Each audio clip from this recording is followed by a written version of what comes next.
교과서 115페이지 이온결합물질의 성질 여기서부터 볼게요. 자, 이온결합물질의 성질을 보통 4가지 정도 많이 이야기하는데 책 보고 그 다음에 유인물에 있는 거 조금 더 살펴보고 이렇게 하고 뒤에 있는 문제 풀고 이렇게 끝낼 거야. 여기 이온결합물질의 성질에서 첫 번째로 책에 나와 있는 고체 상태의 소금을 망치로 두드리면 어떻게 될까 뭐 이런 걸 물어봤는데 망치로 두드리는 거 정도까지는 아니더라도 만약에 집에서 너희들 뭐 엄마한테 혼나겠지만 굵은 소금 있잖아, 알갱이. 굵은 소금을 이렇게 도마 같은 데 올려놓고 숟가락으로 누른다고 생각해봐. 그럼 소금을 숟가락으로 누르면 소금이 납작해지나?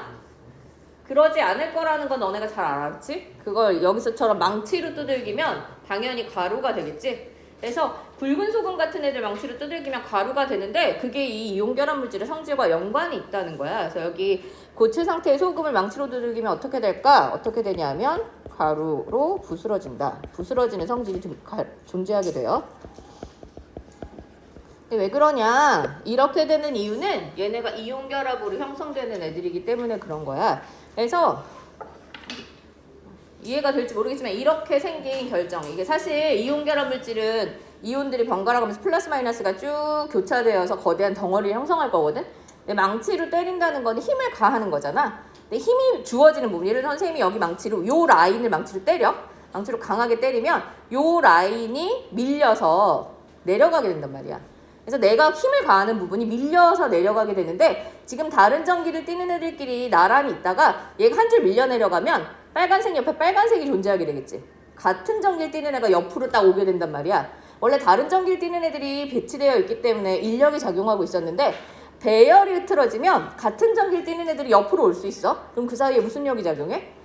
반발력이 작용하게 되면서 결합 형성에 어려움이 생긴다는 거지. 그래서 그 라인이 딱 끊어지는 이런 식의 변화를 가져올 수 있어요. 그래서 우리가 그렇게 강하게 가해진 힘, 외부에서 가해진 힘을 외력이라고 부르는데 그런 외력이 가해질 경우에 이온결합 물질은 걔네들이 원래 있었던 배치가 흐트러지게 되면서 서로 반대되는 전기를 띠는 이온들 간의 인력이 작용하다가 걔가 흐트러지면 같은 전기를 띠는 애가 나란히 올 수 있게 되고 그렇게 되면 그 사이에 반발력이 생겨서 그게 끊어지게 된다. 그래서 결합이 부스러지는, 걔네들이 부스러지는 성질을 가지게 된다. 소금을 망치로 두들기든 숟가락으로 누르든 뭐 그렇게 하면 걔네들이 납작하게 모양이 변하는 게 아니라 걔네들의 배열이 흐트러지면서 부스러지는 가루가 되는 이런 상황이 된다라는 거를 이해해야 한다는 거예요. 그래서 여기 책에서 그래도 나름 그림으로 나타내주고 있거든. 그래서 비교적 단단한 고체 상태일 때는 그대로 고체로 쭉 존재하다가 외부에서 힘을 가해지면 힘이 가해지는 방향의 배열만 흐트러지게 된다. 그래서 힘이 가해지게 되는 방향에 배열이 흐트러지면서 그 사이에 배열이 흐트러지면 인력이 작용하던 게 갑자기 반발력으로 바뀐다는 거지. 여기 그림으로 보면 지금 이 동그라미 안에 있는 게 이제 이온결합의 배열이라고 보면 그 이온결합의 배열의 망치로 힘을 이 그림상으로 보면 여기쯤에 힘을 가한 것 같아. 위쪽을 확 내리쳐. 그러면 그 라인, 요 라인이 힘을 받으면서 그 라인의 배열이 무너지게 되겠지. 그래서 요 배열이 한 줄 아래로 밀려 내려가게 되는 거예요. 그래서 원래 요렇게 쭉 이어져 있던 배열이 한 줄 밀려 내려가면서 여기에서 플러스, 위쪽에 있던 플러스가 아래쪽으로 내려가게 되는데 그러면 옆에 또 다른 플러스와 만나게 되는 거잖아. 그렇게 되면 같은 전기를 띠는 애들이 쭈르륵 나란히 되게 되면 거기가 이어져서 연결될 수 없다. 끊어지게 된다. 그렇게 돼서 부스러지는 성질이 나타난다. 이걸 기억해둬야 돼. 그래서 여기 외부에서 힘을 가하면 같은 전하를 띠는 이온들이 만나면서 반발력이 작용하게 돼서 쪼개지거나 부서지는 성질을 가지게 되는데 이게 이온결합 물질 성질 중에 첫 번째 성질이다. 그래서 부스러지는 성질. 외부에서 힘을 가했을 때 부스러지는 성질이 나타난다. 우리가 외부에서 가해진 힘을 외력이라고 설명한다. 외력이라는 용어가 문제집 같은 데 등장할 수 있거든. 용어 외부에서 가해진 힘이고 쉽게 말하면 망치를 때리는 힘, 이런 힘이라고 생각하면 돼요. 그래서 요게 첫 번째. 외부에서 힘을 가하면 배열이 흐트러지면 걔네들이 부스러질 수 있구나, 쪼개질 수 있구나 라는 거 하나 알아두고 두 번째 성질이 또 책에 또 친절하게 나와 있지. 이건데 우리 했던 거야. 이온결합 물질이 어디에 잘 녹아? 물 같은데 되게 잘 녹아. 극성이라는 단어가 나오면 뭔가 다른 단어가 하나 더. 극성은 일단 성질을 가지면 극성인데 그 성질이 없을 수 있잖아. 그럼 뭐라고 부르냐면 무극성이라고 불러요. 쉽게 말하면 극이야, 극. 홀. 극이 있는 거야. 북극, 남극처럼 플러스극, 마이너스극이 분자 하나 안에 존재하는 것을 우리가 극성을 갖는다라고 말하거든. 물 분자 H2O인데 작년에 배웠지? 너희들 작년에 분자 모형 만드는 것까지 했었잖아. 물 어떻게 생겼어? 산소가 있으면 수소가 옆에 이렇게 배치하는 형태로 생겼지? 그래서 얘네들의 전자, 여기에 비공유 전자쌍이라고 전자들도 좀 몰려있고, 산소는 함께가 우리가 그 전자쌍 공유하잖아. 공유하는 전자를 얘네들이 똑같은 힘으로 잡아당기지 못해. 수소도 당기고 산소도 당기는데 산소가 훨씬 세게 당겨. 그럼 산소가 전자를 세게 당기면 공유하는 전자쌍이 물론 둘 다 소유를 하고 있지만 산소 쪽으로 치우쳐져서 존재하게 된단 말이야. 그래서 물 분자는 전체적으로 봤을 때 산소 쪽으로 전자가 많이 몰려있는 이런 형태를 하고 있어. 산소 쪽으로 전자가 많이 몰려있어서 여기가 마이너스인 것처럼 행동하고, 수소 쪽은 전자를 좀 뺏긴 것처럼 되어 있잖아. 이쪽이 약간 플러스처럼 행동하는데, 문제는 이온 결합 물질은 얘가 플러스 이온이고 얘가 마이너스 이온일 때 전자를 따로 가지고 있으니까 아예 경계가 아예 딱 나눠져 있지. 얘는 별개인 거야. 얘는 완전히 플러스고 얘는 완전히 마이너스거든. 근데 분자의 경우에는 얘 쪽, 산소 쪽이 마이너스고 수소 쪽이 플러스지만 이렇게 떨어져서 존재하는 게 아니라 같이 존재하잖아. 부분적으로만 그런 거야. 그래서 전체적으로는 사실은 전기를 띠지 않는데 특정 부분, 산소 쪽 부분은 마이너스적인 성질, 수소 쪽 부분은 플러스적인 성질을 띠기 때문에 우리가 이렇게 나타나는 전하를 부분전하라고 불러요. 뒤에서 다시 설명할 거야. 극성 분자랑 공유결합 배우고 나서 뒤에 다시 나올 건데, 그러다 보니까 물 분자 같은 경우에는 산소 쪽은 부분적으로 마이너스, 수소 쪽은 부분적으로 플러스해서 그냥 마이너스 플러스로 쓰지 않고 요런 식으로 써줘. 요런 그 델타라는 문자의 소문자는 요렇게 이상한 꼬리를 가지게 생겼는데 얘는 부분적이라는 의미를 가져. 그래서 부분적 플러스, 부분적 마이너스를 분자 하나 안에 플러스 마이너스를 다 부분적으로 띄고 있는 요런 아이들을 우리가 극성 분자라고 불러요. 그럼 무극성 분자는 뭐겠어? 이런 게 특별히 균형이 딱 맞아서 한쪽으로 치우쳐져 있지 않은 애들이겠지? 쉽게 말하면 수소 분자 같은 경우에는 똑같은 수소들끼리 잡아당기잖아? 그럼 전자쌍이 같은 힘으로 당기면 완전히 가운데 딱 있을 수 있어. 완전히 균형이 맞춰지는 경우에는 어디가 부분적으로 플러스 마이너스 이렇게 존재하는 게 없거든? 이런 애들을 무극성이라고 하고, 물처럼 어느 쪽은 마이너스적인 성질, 어느 쪽은 플러스적인 성질을 지니게 되는 이런 아이들을 극성이라고 해요. 극성은 부분적인 마이너스 극과 플러스 극을 가지고 있어서 폴을 두 개 가지고 있는 거야. 다이, 디, 이게 이를 의미하잖아. 폴이 플러스 극, 마이너스 극을 의미하는 거거든. 분자 하나 안에 극을 두 개 가지고 있어. 그래서 다이폴 또는 이걸 우리말로는 뭐라고 하냐면 쌍을 이루었다. 극을 가지는 부분이 쌍을 이루었다. 그래서 쌍극자라는 용어를 사용해요. 뒤에서 다시 배울 거니까 지금 여기에서는 뭐 몰라도 괜찮긴 한데, 물의 극성 분자라는 말이 나와서 지금 다 설명한 거고, 이온 결합 물질은 자기 자신이 전기적 성질을 띠잖아. 그래서 전기적 성질을 좀 가진 애들하고 잘 섞여. 비슷한 애들하고 잘 섞이는데, 이온 결합이 이온 결합으로 잘 하고 잘 섞이기에는 조금 어렵지. 왜냐면 고체가 섞인다는 게 좀 힘들잖아. 근데 상대적으로 물은 액체고 물 자체가 플러스 마이너스를 다 지니고 있기 때문에 이온 결합 물질이 물하고 섞이게 되면 이 액체인 물이 돌아다니면서 얘네들을 다 띄어서 얘네들 주변을 둘러싸는 이런 형태로 존재하게 돼요. 그래서 고체 이온 결합 물질은 액체인 물인데 그 물은 극성이라는 성질을 지니는 용매로 작용하게 되고 거기에 굉장히 잘 녹는다라는 걸 하나 알아두면 돼. 그리고 또 하나 중요한 건 고체일 땐 어때? 전기를 안 통하지? 전기 전도성이 없어. 그런데 이온 결합 물질의 이온이 돌아다닐 수 있어야지만 전기가 통한다고 했잖아. 보통 돌아다니는 건 액체가 되었을 때 또는 걔를 물에다 녹여서 걔가 이온이 따로 떨어져서 왔다 갔다 할 수 있는 상태가 되면 잘 녹을 수가 있다. 이 두 가지를 기억해 두면 돼. 일단 이온 결합 물질의 첫 번째 성질로는 외력을 가했을 때 부서지는 성질이 있었고, 두 번째 성질로는 물 같은 극성 용매 이런 데 잘 녹는다. 세 번째 성질은 고체일 땐 전기가 통하지 않지만 액체나 수용액이 되었을 때 전기가 잘 통해. 물에 특별히 잘 녹는구나 라는 걸 하나 알아두면 돼요. 그래서 물에 왜 잘 녹는지가 여기 나와 있어. 너희들 요 밑에 염화나트륨의 전기 전도성을 확인하는 그림이 있거든. 사진이 있거든. 근데 고체에다가 뭐 이렇게 장치를 이렇게 닿았잖아. 그 장치 전지를 꽂아서 하는 전기 전도성 측정 장치야. 이 장치를 고체 물질에다가 고체 염화나트륨에 대면 전기가 안 통하니까 아무런 반응이 없는데, 수용액에다가 집어넣으면 전기가 통하면 불이 들어오고 소리가 나. 삐 소리가 나면서 불이 들어오거든. 그래서 이렇게 확인할 수가 있어. 얘를 물에다가 녹이면 고체일 땐 이온들이 다다다다 붙어있고 못 움직여. 그런데 얘를 물에 녹이면 오른쪽 그림처럼 돼요. 이거 좀 감이 와? 이 플러스가 뭐겠어? 나트륨 이온이겠지? 이 마이너스가 염화 이온이에요. 나트륨 이온이랑 염화 이온이 떨어져. 근데 그냥 떨어져 있는 게 아니라 떨어지고 그 주변을 물이 둘러싸는 형태로 존재하게 되는데 물 분자가 둘러싸는 형태를 보니까 나트륨 이온 쪽으로는 빨간 쪽이 가까워 있지. 플러스 쪽으로는 빨간 쪽이 가까이가 있잖아. 그다음에 염화 이온, 마이너스를 띠는 염화 이온 쪽으로는 뭐가 가까이가 있어? 하얀 게 가까이가 있잖아. 지금 물 분자가 어떻게 나타나 있어? 빨간 거에 하얀 거 두 개 결합한 형태니까 빨간색이 뭐야? 산소지?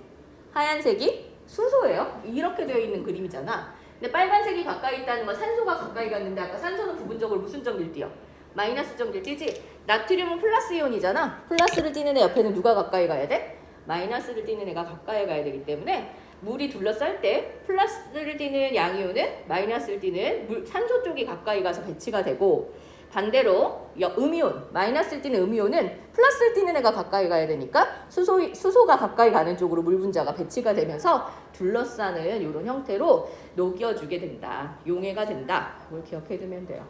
우리가 이런 걸 뭐라고 하냐면 이온 결합 물질이든 아니든 간 어떤 물질이 용액이 되었을 때 용매에 녹을 때 이 녹는다는 과정은 그 물질을 용매가 둘러싸는 거거든. 그걸 용매화라고 해. 용액은 우리가 용액을 만들 거잖아. 이 용액은 뭐하고 뭐가 섞여 있는 거야? 용지를 용매에 넣어서 녹이는 거잖아. 그래서 용매와 용질이 섞여 있는 거란 말이야. 그때 용지를 용매가 둘러싸면서 용액이 만들어지게 되거든. 걔가 이렇게 둘러싸게 되는데 그 용매가 둘러싸는 것을 용매화라고 용어를 부르고 용매화 중에 특별히 우리가 용매를 제일 많이 쓰는 게 뭐야? 물이잖아. 그래서 특별히 물을 가지고 용액을 만들면 우리가 수용액이라고 불러. 그때 물을 가지고 만든 용액에서 용매가 둘러싸게 되면 그 용매화라는 용어를 물이 둘러쌌다라고 해서 수화라는 용어로 바꿔서 설명하기도 해요. 그래서 보통은 이온 결합 물질이 물에 잘 녹잖아. 그러니까 이온 결합 물질이 물에 녹을 때 그 이온을 물 분자가 둘러싸면서 수화돼서 용액에 이온들이 자유롭게 돌아다니게 되는 이런 작용들이 일어난다. 그래서 이 구성 어떻게 배치가 되는구나 정도 알아두고 물 분자는 그 분자 내에 부분적으로 마이너스를 띄는 부분과 부분적으로 플러스를 띄는 부분이 같이 존재하는 애구나 정도를 일단 지금 알아두면 돼요.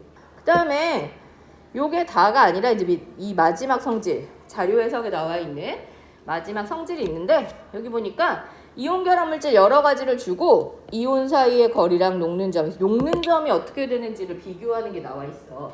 그래서 이온 결합 물질의 녹는 점이 어떤 패턴으로 바뀌는가에 대해서 나와 있는데 물질을 녹인다라는 것은 사실은 걔네들의 결합을 이렇게 약간 완전히 끊지는 못해도 조금 이렇게 약하게 만들어주는 거라고 볼 수 있거든. 그래서 정전기적 인력이 강하면 물질의 상태를 변화시키기가 좀 어려워. 정전기적 인력 공식 지난번에 얘기했잖아.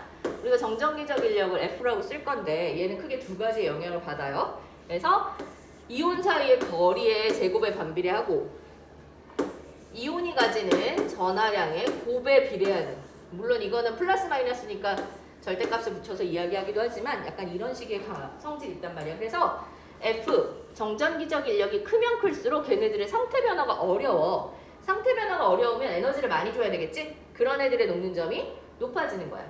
그러면 쉽게 생각했을 때 반지름은 어떨수록 녹는 점이 높겠어? 반지름은 짧을수록, 가까울수록. 그치? 그 다음에 전하량은 클수록 걔네들의 정전기적 인력이 클 테니까 녹는 점이 높아질 거라는 거지. 그래서 그거를 비교하는 두 가지 패턴이 나와 있어요. 이 표를 보는데 왼쪽 라인하고 오른쪽 라인 있잖아. 이 왼쪽 라인은 이런 식인 거야. 왼쪽은 플러스 1가 마이너스 1가로 연결된 아이들의 라인이야. 전하량이 다 플러스 1, 마이너스 1이고 오른쪽 라인은 산소랑 결합했는데 산화이온이 2-잖아. 그래서 플러스 2, 마이너스 2로 연결된 라인이야. 그러면 왼쪽 라인하고 오른쪽 라인이 전하량이 다르지. 왼쪽 라인과 오른쪽 라인의 전하량이 다른 걸 알 수 있어요. 자, 생각해봐. 어떤 연구에서 나는 정전기적 인력을 가지고 녹는 점, 끓는 점을 설명할 거야. 근데 정전기적 인력에 영향을 미치는 게 두 가지 변수가 있어. 하나는 거리고 하나는 전하량이잖아. 두 가지를 동시에 비교하는 건 되게 어려워. 그래서 보통 이럴 경우 어떻게 하냐면 하나를 일정하게 놓고 변화 없이 놓고 나머지 하나로 설명하는 두 가지 이제 나눠서 설명하는 연구를 한단 말이야. 그러면 여기도 그렇게 하면 되겠지. 첫 번째, 이 정전기적 인력이 크냐 어떠냐를 비교할 때 걔네들의 전하량은 같다고 놓고 걔네들의 거리만 가지고 비교해보는 방법이 있고, 또 얘를 비교할 때 거리는 같다고 비슷하게 놓고 전하량이 달라졌을 때를 비교하는 방법이 있겠지. 그래서 이 칼럼을 가지고 설명을 할 때 같은 칼럼 플러스 1 마이너스 1로 연결된 이 칼럼을 가지고 설명을 하면 이거는 전하량이 같을 때, 전하량이 똑같아서 영향을 안 미칠 때 거리가 어떠냐에 영향을 볼 수가 있고, 진짜 보니까 어때? 이온 사이의 거리가 길어졌더니 R이 커졌더니 녹는 점은 오히려 낮아지는 걸 볼 수 있지. 녹는 점이 낮다는 건 상태 변화가 어렵지 않다는 거야. 정전기적 인력이 상대적으로 작다는 뜻이에요. 그래서 R값은 작으면 작을수록 F가 커지면서 녹는 점이 높아진다. 이거를 금방 비교할 수 있어. 그런데 그럼 반대로 이제 R을 비슷하게 놓고 Q1, Q2를 비교해주면 되잖아. 요 영향을 볼 건데, 그러면 왼쪽과 오른쪽을 연결해서 봐야 되는 거잖아. 얘네들 중에 그나마 이온 간의 거리가 비슷한 애가 누구하고 누구냐? 그나마 얘가 조금 물론 차이가 있지만 그나마 얘네 둘을 비교하는 게 비슷한 거지?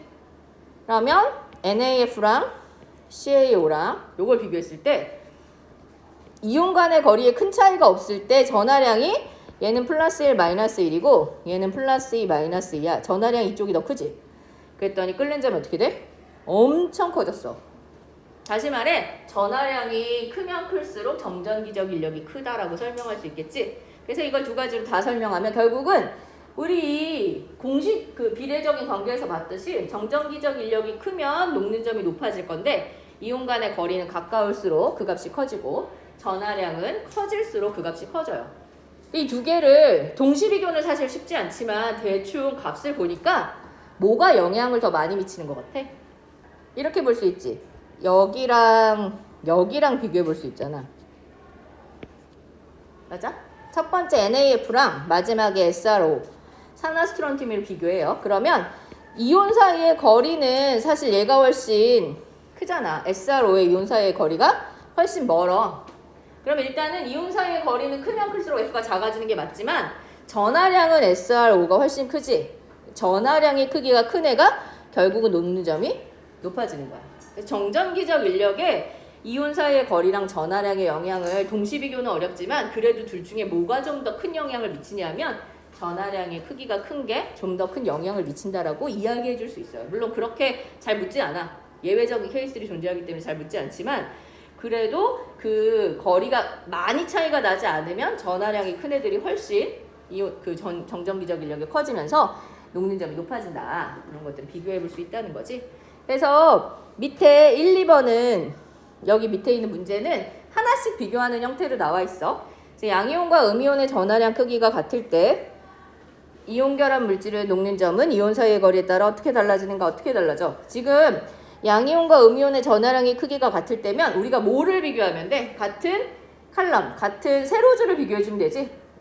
NaF, NaCl, NaBr을 비교하든지 아니면 MgO, CaO, SrO를 비교하든지 이런 식으로 가면 돼요. 그렇게 봤을 때 이온 결합 물질의 녹는 점은 이온 사이의 거리가 어떨수록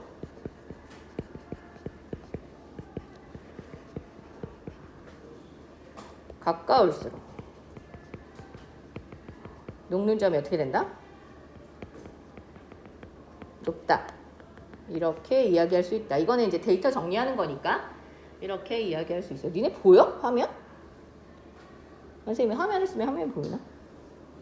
이렇게 얘기할 수 있고, 이온 사이의 거리가 가까울수록 녹는 점이 높은데 그 녹는 점이 높아지는 이유는 이온 사이의 거리가 가까울수록 정전기적 인력이 커지기 때문이다. 이렇게 이야기할 수 있겠지.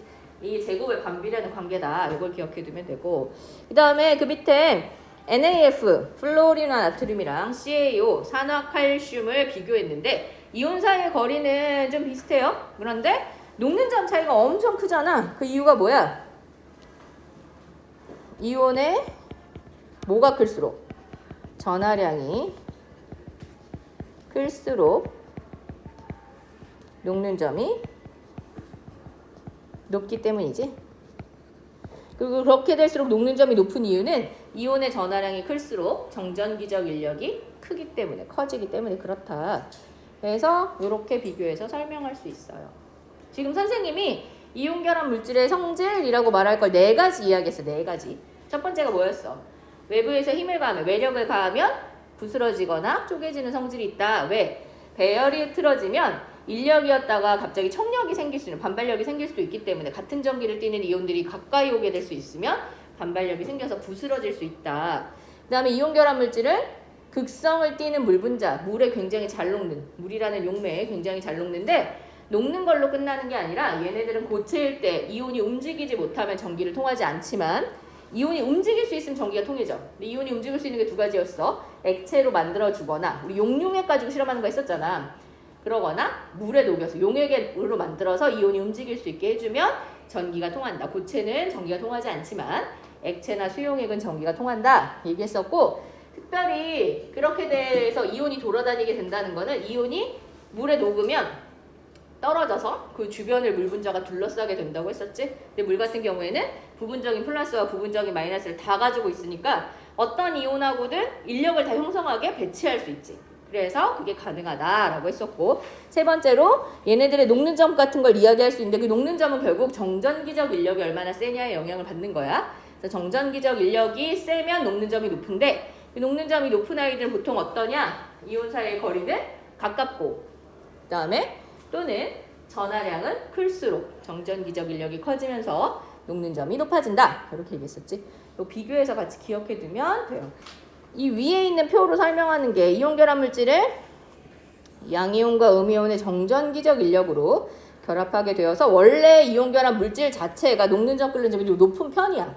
원래 이온 결합 물질 자체가 녹는 점 끓는 점이 높지만 또 자기네들끼리 비교를 한다면 이온 사이의 거리는 가까울수록 그 다음에 양이온과 음이온의 전하량이 클수록 정전기적 인력이 커져서 걔네들의 녹는 점이 높아진다. 이렇게 설명할 수 있다. 이거 기억해 두면 될 것 같고, 밑에 확인하기에 염화마그네슘은 어떤 상태에서 전기전도성을 나타내냐 그랬는데 아까 염화마그네슘은 이 뒤에 있는 게 양이온, 앞에 이름 있는 게 음이온이야. 그리고 우리가 쓸 때는 양이온을 또 먼저 써줄 거잖아. 그래서 마그네슘이랑 염화이온을 쓰는데 마그네슘 이온은 2 플러스 양이온이고 염화이온은 마이너스 1과 음이온이란 말이야. 얘네들이 결합하면 몇 대 몇으로 붙어야 돼? 어떻게? 크로스 해주면 되지, 크로스?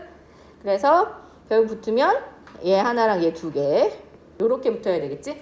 자, 여하튼 요 이온 결합 물질은 어떤 상태에서 전기전도성을 나타내? 고체일 땐 전기가 통하지 않지만 어떨 때? 얘를 용융시켜서 액체로 만들거나 또는 물을 같은 용매에 녹여서 수용액으로 만들면 이온이 움직일 수 있으면 전기가 통한다. 그 다음에 이온 결합 물질에 힘을 가하면 부스러져요. 왜? 걔네들의 배열이 흐트러지지? 이온의 층, 걔네들이 쭉 층층층 이렇게 거대 결정을 형성하고 있는데 이온의 층이 밀려나게 돼. 밀리면서 같은 전기를 띠는 이온이 가까이 배치되는 상태가 될 수 있다 그랬잖아. 그래서 같은 전기를 띠는 이온들, 이런 애가 맨날 헷갈려. 사이의 전기적 반발력, 서로 밀어내는 거지.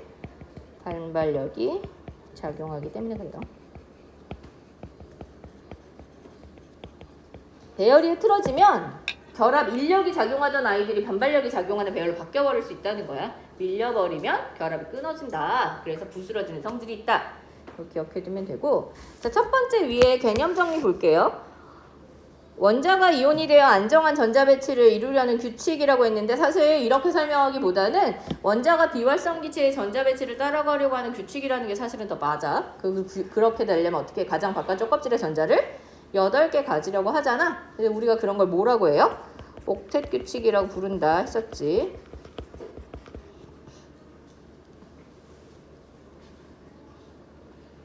그 다음에 2번 양이온과 음이온 사이에 정전기적 인력, 이온, 양이온, 음이온 사이의 정전기적 인력으로 이루어진 결합을 이온 결합이라고 부른다. 알아두면 되고. 세 번째, 이온 결합 물질의 성질. 아까 했지, 녹는 점. 이온 결합 물질은 사실 그 결합이 꽤 강한 편이야. 그래서 일반적으로 물질들, 여러 가지 물질들 중에 녹는 점, 끓는 점이 높은 편에 속해. 그래서 녹는 점과 끓는 점 비교적 높은 편에 속하는데, 걔네들끼리 비교할 때는, 이온 결합 물질들끼리의 녹는 점을 비교할 때는 이제 요거 이용해서 비교해주면 된다. 알아두면 되고. 그 다음에 전기가 통하지 않는 상태는 고체 상태지. 고체 상태에선 전기가 통하지 않지만 수용액 상태 또는 액체로 만들어 놓거나 하면 액체나 수용액에서는 전기가 잘 통하고, 물과 같은 용매, 이 물과 같은 용매가 무슨 용매라고 했어 아까? 분자 하나 안에 플러스와 마이너스를 부분적으로 다 가지고 있는 용매인데 우리가 그걸 극성 용매라고 띄어요. 써요. 극성을 띠는 용매라고 이야기한다. 밑에 봅시다. 1번. 다음과 같은 성질을 나타내는 물질을 있는 대로 고르자 했는데 지금 이온결합 얘기가 나왔으니까 당연히 이온결합이겠지. 박스에 있는 성질을 봅시다.